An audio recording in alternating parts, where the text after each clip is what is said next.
Siz qo'rquvni bilasiz deb o'ylaysiz, lekin siz hech qachon nafas oladigan, eslaydigan, keyingi tomoshabinlarni sabr-toqat bilan kutadigan kinoteatrga qadam qo'ymagansiz. U hech qachon chiqarmaydi va bu mastlar pichirlagan shahar afsonasi emas.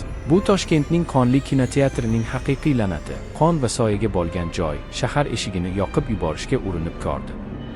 Xaritalardan uning nomini tozalaydi, lekin devorlar eslaydi va arvohlar komilishdan bosh tortadi va siz o'sha zalda o'tirganingizda, siz shunchaki film tomosha qilmaysiz, siz unga aylanasiz. Sizni selluloid, yorug'lik, olim yutib yuboradi va sizning hayqiriqlaringiz abadiy Galtakning saundtrekidan boshqa narsa emas. Sovet kinosi va birinchi urushdan beri ochilgan Galtak 16. Namoyishning yarmida tomoshabinlar qotib qolishdi, chunki ekrandagi askarlar boshlarini burib, tortinchi devorni sindirib, to'g'ridan to'g'ri olomonga ishora qila boshladilar. Birin-ketin og'izlari ekranning pastki qismida subtitrlar paydo bo'lguncha indamay qimirlatib, tomoshabinlardagi odamlarning ismlarini, hech bir rejissyorning ismlarini yozmagan, ismlarini hech bir proyektor bir hafta ichida hech qachon olgan, gaz tegib ketgan deb aytgan.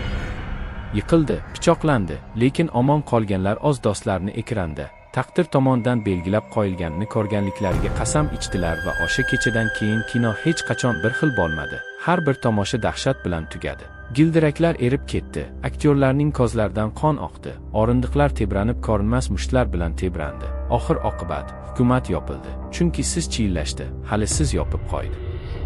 Bir marta jon ta'mini tatib ko'rgan joyini oldira olmaydi. 10 yillar o'tib ham kutadi. Baxmal o'rindiqlar ustidan qalin chang bosgan, qandillar ilmoqdek cho'kkan. Hech qachon yuvib bo'lmaydigan doglar bilan qotib qolgan gilamlar va bu tubsizlikka Farid ismli talaba ogohlantirishlarga quloq solmagani uchun juda takabburlik bilan kirib borar edi.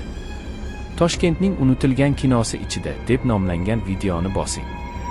O'sha kechada shahar qattiq uxladi, ko'chalar bombosh, havo issiq va notinch edi. Go'yo shamol ham bo'layotgan voqeaga hech qanday aloqasi yo'qdek edi va tortasi baland ko'tarilgan fasadga etib kelgan edi. Uning yorilib ketgan tosh yuzi yarqirab turardi. Eshiklar oz-ozdan ochilib, jaglardek ingrab, sovuq chiriyotgan to'lqini tashqariga yorilib, asabiylashib kulishdi.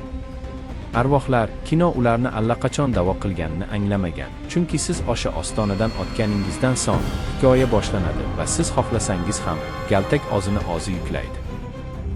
Yoki yo'qmi, qabulxona ularni fizikaga qarshi harakatlanuvchi soyalar bilan kutib oldi. Ochlik ifodasiga aylangan quvonchli olomonning yirtilib ketgan devor qog'ozi, havo jim bo'lsa-da chayqalayotgan qandillar va sukunat ichida stullarning xira tirnagi harakatlanayotgan edi. Go'yo narigi teatr zali ko'rinmas tomoshabinlar bilan to'lib toshgandek, lekin ular xuddi shu tarzda charaqlab turardi.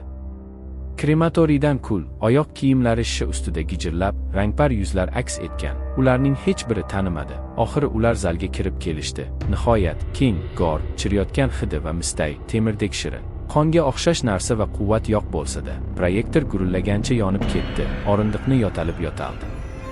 Endi u yerda ilgari bo'lmagan soyalar egallab olgan, siluetlar ortida qotib qolgan, boshlari egilgan, jaglari bo'shashgan, ko'zlari bo'shashgan va tortasi qotib qolgan, kulgilari olgan, nafaslari o'tkir, chunki ekranda avvaliga donli, keyin dahshatli tiniq o'zlari paydo bo'lgan, kamera orqasida turganidek tasvir yo'q edi.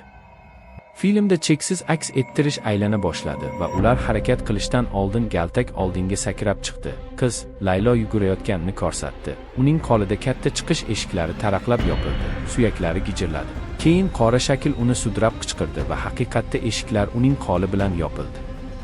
Ko'rinmas panjalari uni uzib tashladi, chirogi agdardi. Uning nurlari to'satdan to'lib ketgan o'rindiqlar ustidan aylanib ketdi. 70 yillarning yirtilgan kiyimlardagi chirigan figuralarga to'ldi. Ko'zlar xira porladi, lablari jimjit qichqilardi. Qolganlar esa faqat Layloni qorong'ilikka tortganini, uning yiglashi va yana shivirlaganini tomosha qilishlari mumkin edi. Eng uzun bo'yli bola bo'gilib, tomogi bortib, yuzi ko'karib, qora plyonkalar ekrandan sirgalib chiqdi. Bo'ynini orab, siqilib, umurtqalarni tishlab, oq ovoziga o'xshab jaranglardi va teatrda Umar gandiraklab, panjasini qimirlatib, tili qora, o'rindigi qop-qora, o'rindigi qiyshayib qoldi. Tasvir grotesk parodiyada ekranda silkinib ketdi va boshqalar to'g'ri baqirib ulgurmasdan kinoteatrning og'zi yopila boshladi. Yo'laklar toraydi, o'rindiqlar bosildi. Shiftdan rus, o'zbek, fors tillarida shivir-shivirlar yomg'ir yog'di. Yuzlab tillarda film tugashi kerak, film tugashi kerak, film tugashi kerak, film tugashi kerak va Zara qizning duosigacha duosini qichqirdi. Supurdi yana bir sahna, u stulga boklangan. Ko'zlari qop-qora ip bilan tikilgan, og'zi tomogidan to'g'ri bogilib tushgan galtaklardek keng cho'zilib, uni bogib, plyonkaga botirdi va birdan proyektordan jonli ilondek burishib, yuziga shapillatib, qo'llarini orab, lablarini orab oldi. Og'zi tiqilib, yelpirab, so'ng qichqirgancha yorug'lik nuriga singib ketdi. Go'yo butun yutib yuborilgandek ekranning o'ziga g'oyib bo'ldi. Uning so'nggi bogib faryodi mato ortidan qamalgan qushdek aks-sado berdi. So'ng sukunat, faqat Farid qoldi. Titrab, yiglab, ekran yana miltilladi. Ko'rgan narsasi gijimlab ketdi, qariydi, o'zi jingalak bo'ldi.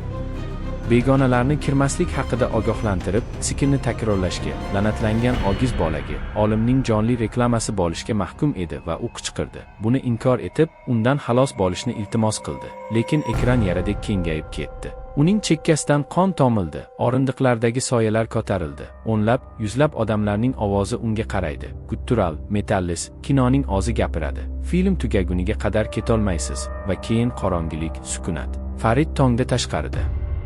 Yolg'iz uygondi, eshiklar muhrlangan, quyosh isib ketgan, lekin uning tanasi muz, do'stlari ketgan, kamerasi qora simola bo'lib erib ketgan, aqli yorilib ketgan va hech kim unga ishonmasdi. Politsiya har kecha kulardi. Professorning ovozini eshitdi, lekin har kecha masxara qildi. Uning olim sahnalari bilan miltillaydi va endi, o'nlab yillar o'tib, u bozorda jinni bo'lib, begonalarni qorong'i tushmang, kino eslaydi, deb ogohlantiradi. Lekin u aytolmaydigan haqiqat, u baham ko'ra olmaydigan yuk shundaki. Kino shunchaki kutish emas, u tarqalmoqda, uning galtaklari infeksiya kabi ko'chirilmoqda. Uning la'natlari hatto ekran orqali, hattoki bu so'zlar orqali ham eshitiladi. Siz baxmal o'rindiqlarni va miltillovchi chiroqni tasavvur qilasiz. Siz allaqachon ichkaridasiz, allaqachon tanlangansiz va bir kechada siz yolg'iz o'tirasiz. Ekraningiz miltillaydi va film boshlanadi va siz o'zingizni xuddi shunday bo'ladigandek olayotganingizni ko'rasiz va hech qanday kuch, ibodat, hech qanday qichqiriq sizni qutqarmaydi. Chunki kino sizni belgilagandan so'ng, uning oxiri allaqachon yozilgan. Abadiy och, abadiy tomosha, abadiy kutish.